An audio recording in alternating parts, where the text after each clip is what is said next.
What's up, MetaNerdz? This video is all about the TIE Interceptor. Like all TIEs, it was manufactured by Sinar Fleet Systems, and we know that the TIE Fighter cost 60,000 credits, but it's unclear exactly how much these set the Empire back. At 9.6 meters or 31 feet long, its length puts it right in between a TIE Fighter and an X-Wing. With a top atmospheric speed of 1,250 kilometers or 776 miles per hour, it is just barely slower than an A-Wing, but still nowhere near the speeds of current-day fighter jets here on Earth. It has a better maneuverability rating than the A-Wing, at 104 compared to 96, but it is uncertain how it stacks up to the ETA 2. Everything in the TIE series has a lot in common, and although the Interceptor kept the cockpit of the fighter, the wings are where we can really see a difference. They work the same way, but by removing the forward section, the pilot had a much greater field of view, while also giving the enemy less surface area to shoot at. The slight angling at the top and the bottom of the wing also helped to reduce its profile, a subtle change, but one that could make all the difference because like the TIE Fighter, this thing doesn't have any shields. Besides being practical, this sharp, claw or dagger-like appearance of this ship also had a psychological effect on rebels and pirates.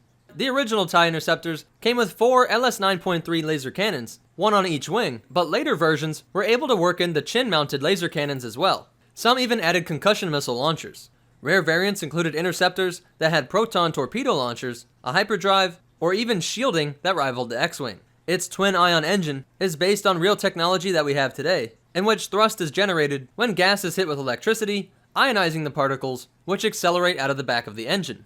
This twin-ion engine was more powerful than that of the TIE Fighters, and it had a really useful feature built into the engine, which allowed the pilot to angle the ion stream, allowing for even finer control of the ship.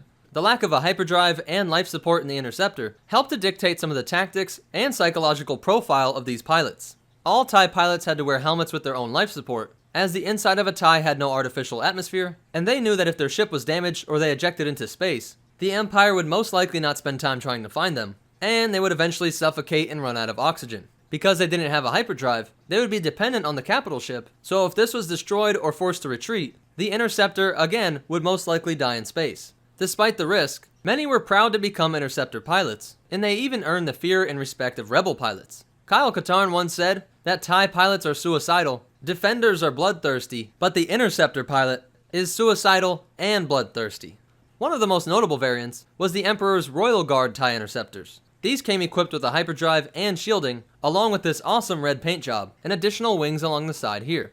Its history starts 1 year before the Battle of Yavin, with the loss of 286 TIE fighters during the Feihu campaigns to the Rebels' newly developed T-65 X-Wing. The need to counter the X-Wing was exacerbated by the destruction of the Death Star that following year. After this battle, General Jan Todana realized that both the Rebellion and the Empire had a need for an interceptor, launching an arms race that would produce the A-Wing and the TIE Interceptor. They quickly proved their worth and continued to be used throughout the Galactic Civil War. Grand Admiral Trawn had many TIE Interceptors upgraded with shields during his control of the Imperial Remnant. And after his death, this practice was continued, as it was cheaper to install shields than to buy brand new interceptors. This was especially true with the resources available to the Imperial Remnant being much less than what they were when Palpatine was alive.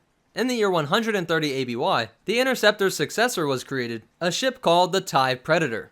So that's it for the TIE Interceptor, but you definitely want to hear these cool facts and behind the scenes stuff. There are a lot of conflicting accounts on when the Interceptor was introduced, with some ranging all the way back to having interceptors stopping Geyser Delso's droid army shortly after the end of the Clone Wars, to other accounts having it being developed after the Battle of Yavin. But in canon, the Interceptor was officially introduced in the year 3 BBY, which could still match up with the whole rivalry between the A-Wing, because that ship was also introduced earlier in canon than what we see in Legends. It is believed that one of the TIE Interceptor models, used in Return of the Jedi, have had its bottom 2 wingtip cannons broken off, because they are shown missing in the Blu-ray Special Edition collection, but were present in photos that were taken after the release of Return of the Jedi.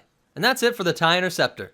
If you liked it, go ahead and hit that like button, and be sure to leave a comment down below if I missed any cool facts, or if you have a suggestion for future videos. Be sure to follow us on Instagram at MetaNerdz so you can see us build Star Wars props and cosplays, along with some other cool Star Wars stuff. If you want to help support this channel, check out the description below for our Amazon store and our Patreon. And be sure to subscribe, because we're making videos like this every single day.